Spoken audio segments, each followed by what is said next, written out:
Ms. Griffith, does the DA's office care to speculate on the outcome of the Montgomery trial? With the arrest of Carly Tenney as an accessory, we're confident that the jury will hand down a guilty verdict. In light of Barbara Ryan's injuries, what kind of sentence will the DA's office ask for? Well, let's get Mr. Montgomery convicted of attempted murder first, and then we'll see about sentencing. Thank you, Ms. Griffith. Thank you.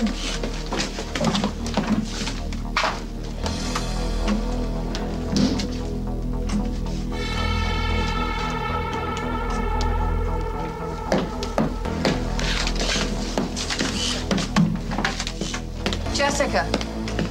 Margo? I thought I would have at least gotten a call back from you last night. The taxpayers' money is invested in my getting a conviction right now. That's all I'm focusing on. It is possible that this guy, Owen Dever, could have information bearing on the case. So, is the DA going to issue a warrant? No, not today. Why on earth wouldn't you? I read the file, Margo. I'm not going to waste valuable police resources picking up somebody who has no probable cause. Nut jobs who are on Thorazine to keep them from destroying the immediate world don't have to have rational motives. At the very least, you could put him in a lineup to see if Emily Stewart could ID him as the guy who attacked her. That incident has nothing to do with this case. You had me bringing Carly Tenney on less evidence than I brought you on Owen Dever. Carly Tenney's motives are clear. That photo is evidence of a strong and not very healthy connection to Craig. Now, you're going to stand there and argue that she couldn't be an accessory before the fact? No, I'm sorry, Margo, as much as you don't like it. There is no other guy who committed this crime. The jury is going to hand down a guilty verdict. Because they don't have the facts. But hey, if you can frame Craig Montgomery to get another notch in your conviction belt, why not, huh? Excuse me, Margo, but presenting the state's case takes preparation. Well, thanks for less than nothing.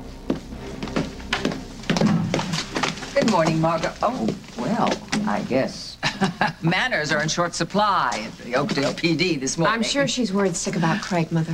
If she only were the only one. But no, you must take the giant step and testify in this monster's defense. Well, somebody needs to stand up for him, Mother. He didn't do it. I don't know, darling. Is it the sex? Oh. Is that what makes you so blind? Didn't we have a deal? Didn't you promise that you would keep your mouth shut about Craig? You know, I should have known better. You know, you two, you sound like a couple of Jersey mud wrestlers. Could you not do this here? Jersey mud wrestlers? Anyway, it doesn't matter what Sierra says. It doesn't matter. The case that the DA has laid out. No, it doesn't matter. Nothing you say will turn the tide for Craig. Well, then I'll just have to pray that some progress is made outside the courtroom. It's all up to Hal Munson now. Maybe he can succeed where I can't.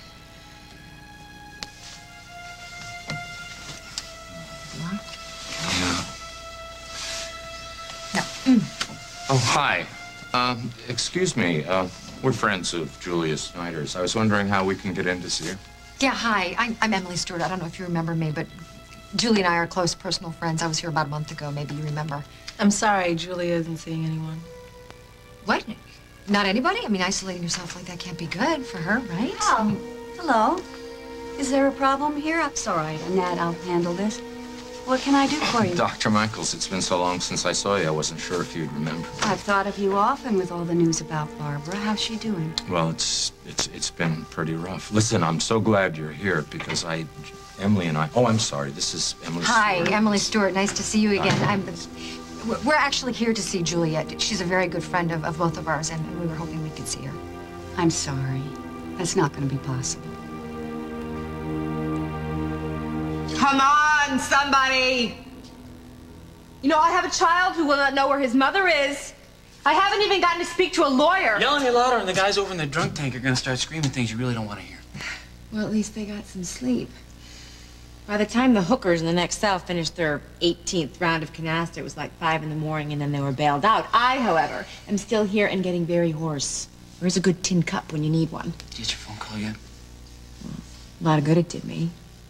Tom Hughes has been in court all morning, and I can't be arraigned without a lawyer. Yeah, well, that's why I wanted to come down here. Cass Winthrop called. Said he got held up, but he's on his way. Cass? Jack, if Craig did this, he did this alone, okay? I had nothing to do with it. You told me that you know that I'm an accessory. I also told you I didn't want to nothing. get into it. Not here, not now. But Jack... How you holding up? Fine. Yeah, I thrive on 2 hours sleep. Actually, reminds me a bit of Hong Kong. It's like Winston is here, watching every move I make, locking the doors and the windows, tearing me away from everybody I love. Curly. Carly!